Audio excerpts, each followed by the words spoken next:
Kia ora, and welcome to my Dawn Chorus for Wednesday, August the 6th. I'm Bernard Hickey for the Kaka. This is my daily collection of articles and commentary and pointers to news around Aotearoa's political economy on housing, climate and poverty. Just changing the format just slightly to see if I can get this out a little earlier and make it more useful for people. Let's have a look first at what is making the news again today. So last night we got a fresh Roy Morgan poll result, a monthly poll, showing that National had fallen 1 percentage point. Labour had risen 2.5%. The Greens were up around 0.5 percentage point, but Te Pāti Māori was down. The big winner, if you like, New Zealand First, up 2.5 percentage points, and ACT down a little bit more as well. So New Zealand First up at record highs there. The overall combination of National, ACT and New Zealand First are still ahead of the opposition. But what's interesting, I think, is that National certainly is not pulling ahead. And it's the weakness in the Greens, who are down around 4 percentage points from their highs earlier this year. That is one of the reasons you're not seeing the combination in a position to take power. Also, the strength of New Zealand First. You'd have to think some of the national vote is shifting to New Zealand First. It's worth noting, though, that the Roy Morgan Consumer Confidence rating fell again in July, and that coincided with a big fall in the government's confidence rating. So this is the right track, wrong track measure, which I think is important to follow.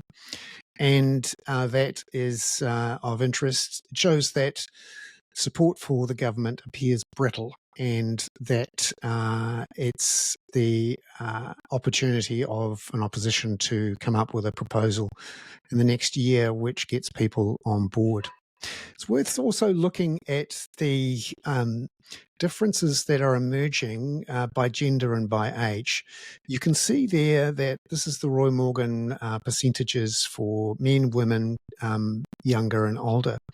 And you can see there that National is not popular with women between the age of 18 to 49. In fact, the combined support for the government parties is 33. That compares with 51 for the national average.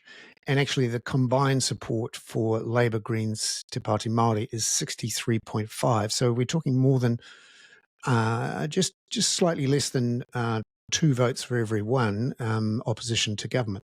However, when you look at older men over the age of 50, you can see that their support for the government is very strong at 69% versus the 51% for the total population, and support for the opposition well less than half that at 30.5%. So a real split opening up between young women who are against the government and older men who are in favour of the government. I just wanted to point today to a series of stories that Sam Sherwood's been doing at RNZ, which I think is really important for everyone to see. It's been going on for the last couple of weeks, and he's got another piece today. It looks at the death of a baby at Starship on July the 19th. She was prescribed 13 times the dose of a medication she needed by a pharmacy intern who was supervised and got it wrong.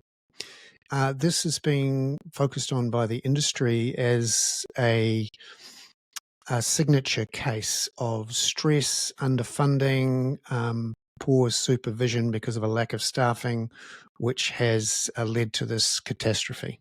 And I think it's worth following. I'm Bernard Hickey. That was a Dawn Chorus for Wednesday, August the 6th. Ka kite anō.